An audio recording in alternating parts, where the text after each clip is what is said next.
Oh, good layup. Yeah. Had to happen. The I don't know why that happens. Sometimes I just do that, just a bit too fast, maybe. I don't know. Pitching's hard though. Like pitching's the hardest part because you have to be so touchy-feely with the club. It's not a stock shot. Yeah. Whenever I'm pitching, like I was struggling with pitching as well. There we go. You're there. I'm there. Oh yeah, cool. And I watched this dude called Dan Greaves. Oh, masterclass, mate. Fixed it straight away. He's amazing. He's a British fella. You've seen his videos, eh? Yeah, isn't he a coach to some of the best guys? Oh yeah. I don't know. Maybe. So from a personal front, when you came out of the banks, did you find that you managed to bring a portfolio of clients? Is that sort of, because everyone says like, oh, if you come out of the banks, you can bring your customers with you, and then it's easier to start self-employed and have that consistent income coming in already? It is definitely easier to do that. Definitely. Okay. I didn't have that though. Are we recording? Yeah. Oh yeah. yeah, it's definitely easier to come out of a finance company or a bank and with a portfolio of clients and then kind of hit the ground running. Yep. Because I think my experience and others as well is that those clients are when they find a good person, they want to stick to that person. They're not sticking to a bank or a finance company. Yep. So if you move, they'll generally move with you. And but I didn't have that. I wasn't doing asset finance at Heartland for very long before I left. Okay. And so I hadn't built up a base of clients. I didn't get given any clients, really. And so I had to build my own book up from scratch for about the 18 months prior to COVID. Wow. And that was pretty hard. Yeah. So a bit of a slog. Props to you, mate. And did you have all three? I managed to have a couple come with me, but didn't really count for much. Yep. And so I've just been talking to lots of people in those first few years, and it sort of seems to have worked out for me. That's it. I had my first daughter in about 10 days before COVID, the first COVID lockdown. Oh, wow. It was a bit scary with newborn and a mortgage and I'd only been in self-employment for 18 months and it wasn't going great. Wow. And then had my twin boys in May 2022. So, but after COVID things really took off. So I was quite fortunate that I was in a pretty good position from just after COVID onwards. Yep. So we sort of understand how a financial advisor works and sort of the value you give. How would you say that, or if you were to look at your clientele and how they first approach you as you build your portfolio, what's generally the consensus of how they approach you? Is it kind of like reactive, where they're, excuse my language, and they're short of cash, they've had a bad couple of months, or is it more like proactive where they go, okay, look, I've got a new contract starting, I need a new asset? If you ask me that question, so the answer to that question is very different 3 or 4 years ago to what it is now in the current climate. So I would have said typically 3 or 4 years ago, I was just getting clients coming to me saying, hey, I want to buy this car, this truck, this digger, this, whatever it is. And, because they're growing, they've got work and they need to service that work. In the last 12 but 18 months, things have, a lot of businesses have seen a downturn, as everyone will widely acknowledge. Mm-hmm. And so now it's a little bit more, hey, Matt, can you help me at all? Can we get interest only on these loans that we've got? Can we refinance stuff or refinance my loans and, stretch the term out to lower the payments? And if I can take their repayments from 10 grand a month to 6 grand a month, then that's saving $4,000 a month, which is cash flow, which is going into that business's pocket, right? Yes. And that can be the difference of them surviving or not. Yes. Now, obviously, we do a bit of analysis around that and to make sure that whatever answer we get for them is going to be hopefully the right one. So cool. And so if a client does, or if a business owner finds that they have a need, they want to look at a new asset, or they might have a bit of equity, a bit of money that they've paid off in the asset, and they want to refinance that, pull it out for a bit of cash flow or growth. what's sort of the normal process, or what sort of documentation and stuff would they need to send you? So you're saying they're raising cash against their existing assets? Yeah. I mean, both. There might be a difference. I don't know a lot about it, so maybe you can tell me. But so let's say a new asset purchase versus a refinance of taking money out of an old asset. Yeah, I mean, look, the process broadly is the same. We're still making sure there's security. We're still making sure, and if they're buying new assets, then the security for the loan is the asset that they're purchasing.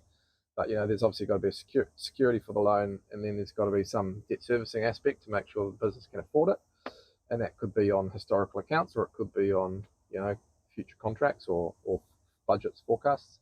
But if you are withdrawing cash or raising cash out of either freehold assets or partially financed assets, if they've got finance on them, you want to take some cash out of the equity, then usually there's like a valuation involved, just to make sure that the asset is still worth what the lender thinks it's worth, or what we think, like the broker and the client think it's worth, just so that there's to minimize the risk for the lender. And then broadly it's just the same. So you're doing your debt servicing analysis, making sure that security is good enough. And so that valuation is, we've got a few plant and machinery values that we use to do that. And so is the asset side of things mainly secured against assets, or do you find that property comes into it as well? For, let's say, a startup business, they don't have anything other than a little bit of equity in the house. Like, how would they go about it? For a startup business that doesn't have anything except for, say, the director having a house, then potentially they'd go through a mortgage broker. Okay. Yep. But if they are purchasing assets, then we would use the asset as security. Whether they've got a new trucking contract or whatever it might be, we'll use the truck and trailer as security. Yep. There's a few different ways you can go about it. Sorry, threw grass at you.